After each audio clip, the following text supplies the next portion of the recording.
Hey there guys, welcome to the next video here on the channel. I'm going to be kind of revisiting a tutorial that I made a long time ago, which was how to make duct tape flower rings. Flower rings have always been kind of like my Achilles heel with duct tape. I never really figured out how to make them really cool and really nice looking. So I kind of went back to the drawing board and kind of learned how to make them like really cool. So these are exactly what we're going to be making. They're much smaller than the ones I'm typically used to making, and they look much cooler. Let me give you kind of an example of what most flower rings look like. Back when I made them, they kind of came out like a V-shaped here with the petals on top, and that's the ring for your finger. But the issue here was that they were kind of ugly looking because you could see the sides of the petals on the sides here. So basically what we're going to be doing is making these kind of flower rings, which are kind of flat all the way at the bottom and are more like a semicircle, kind of like this, where the petals are all the way around. So every time you look at the ring, no matter what direction you look at it, it has the petals all the way around and it looks much cooler, and that's of course the ring for your finger. So that's the kind we're going to be making in this video. They're much smaller, they look better, and now let's start on the tutorial. So the first thing we're going to do is work on the band here, and to do that I'm going to take a strip that's about 3¼ inches long, and it's probably a little bit longer than it needs to be, but you know, you can always just chop a little bit off if it's a little bit too long. And I'm actually going to cut them into about 1/2 inch pieces. Each strip like this will make probably close to 6 or 7 bands, which is pretty cool. Once you get that piece, we're simply going to just tape this in half and kind of seal up the bands here. So I'm going to seal that in half. That one's a little bit thinner than these up here, but that will certainly do, and we need a whole bunch of those if you're going to make multiple flowers. If you're going to make just one flower ring, all you need is just one of these. So here's the band that I'm going to be using. It's the purple zebra, of course. Now what you can do is actually take the rest of your strip, if you're only making one, and you're going to cut off a strip that is about 1/4 inch high. And what we're going to be doing is actually sticking this band right in the center of it. So you're going to kind of line it up like a multiplication sign here. Make sure it's right in the center. And then you're simply going to wrap this together, seal it together, and then twist it like this. And this will pretty much create the stem for your flower that you're going to be making here. So you kind of want to twist that. So once you have it a little bit twisted up, it doesn't matter if it's going to unravel a little bit because we'll work on that later. So we're going to set that aside. Now we're going to start working on the petals. Now each of the petals has to be 1 inch by 1 inch squares. So I stretch out my piece of tape here, I cut it straight down the middle, and I cut out each inch on my cutting mat here. So I have a whole bunch of 1 inch by 1 inch squares here.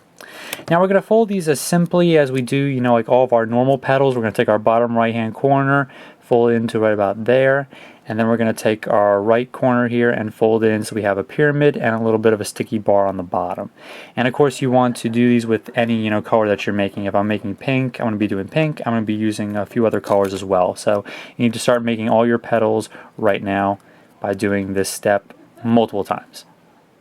Alright, so now I made a few of my petals. Now we're going to start applying a few of them here. So I trimmed just a little bit off the top here, but there's still pretty much a lot of the twisted piece on there.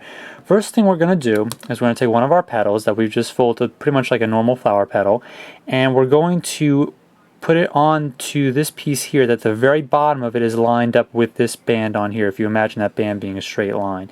And it doesn't matter if it's a little bit higher, that's going to be pretty natural that it's going to be higher at this point. So you want to kind of just wrap this around as best you can and make sure that it's pretty much straight up and down. It's going to be a little bit tricky simply because, I mean, you're working with something really tiny and the band might not stick at first. So you always want to make sure you leave enough sticky part on the flower petal to work with that. So there's our first flower petal, and now we're going to start applying all the rest of them on there.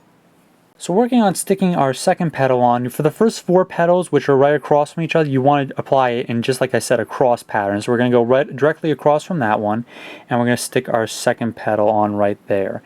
This one is exactly the same height as the other petal, so just keep in mind that when you're sticking it on, and make sure that's good and tight around that piece there. I apologize for it being a little bit confusing because it's kind of hard to see with it all being the same color, but it's really small, so it's not going to make too much of a difference. So now we have those 2 petals directly across from each other. Now we're going to fill in the third piece, once again applying these petals so that they're straight on the bottom here, and make sure they're good and tight. I'm going to wrap that around. That's our third piece, and then directly across from that one, filling in the last point of these 4 points, I'm going to be sticking another one here and wrapping that around as tight as I can get it. Alright, so those are our first 4 points on the flower petal. So for my second row, I'm going to work on a different color here. I'm going to start using the pink. And for this, you're going to look for the gaps in between these 4 petals. You don't want to put this petal directly behind one of the other petals. So if you can see, there's 2 petals right here. So I'm going to stick this pink one in between those 2. And this will make a nice ring all the way around the flower once we get the entire next set of petals on here. So there's the first one, and you can tell it's right in between those 2 points. Then you're going to work your way around here and simply just apply all these petals the exact same height all the way around the flower. So there's 2, and I'm putting 2 more in there for the next set.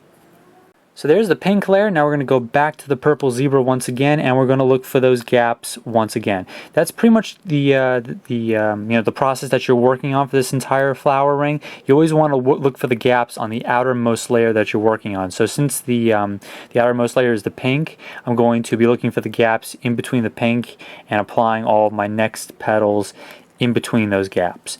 And you just simply apply. Well, you really just keep repeating this step until you work all the way out from there. So I'm going to skip ahead a little bit after this, and I'll show you exactly what it looks like after you apply a few more rings.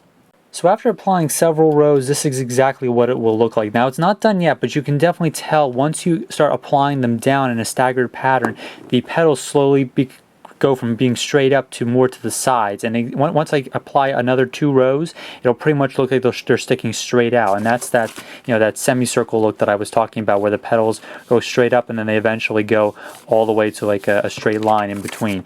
So we're going to apply a few more rows here, and then we're pretty much just going to wrap up the flower ring here. So a few more rows, probably 2 more, and we'll have a pretty much totally flat flower like this one here. So after you apply several more rows, you will have pretty much a totally flat flower, as you can see, which will lay flat on your finger. So now what we can do is actually take our pair of scissors, and the middle part that you twisted around is definitely firmly secure inside there, but it might look a little bit crazy at this point. So what you can do is take a pair of scissors and just very carefully trim off as much of that as you want to. Maybe use a smaller pair of scissors to really get in there and snip a bit of it off, but you want to just, make it look a little bit prettier and get as much of that off as you possibly can. After that, we're going to start working on sticking it onto our finger, which will be next. So now comes the time that we're actually going to attach the band onto our finger here. So I have a small little piece, and I'm simply going to put it on here. And this is pretty much where you need a friend to just apply the 2 together and take this little piece and stick it on there. So there you have it, on making a duct tape flower ring. Now this is kind of like what I call a pyramid shaped ring, where it kind of looks like 2 different pyramids that are like shifted together with the 2 different colors. You can make them a variety of different kinds. Like these are made up a little bit differently, where it has those 4 crossing petals in the middle, and then there's actually 5, as you can see on the next one. Actually, there's actually 6, believe it or not, and it kind of goes along that. So you kind of keep adding them as you go along. That'll end up with that kind of pattern, although the colors make it look a little bit different, and that's kind of what these 2 are focusing on as well. If that little piece in the center really bothers you, you can take your hobby knife and kind of just tuck it into the middle, and that'll prevent the sticky part from showing. And if it's on a darker color, you're definitely going to notice it. On a chrome, you're probably not going to. But that's how to make the duct tape flower rings. Definitely much better than the ones I'm used to on the channel. Hopefully you guys liked the video and you'll enjoy making your duct tape flower rings in the future. Catch you next time.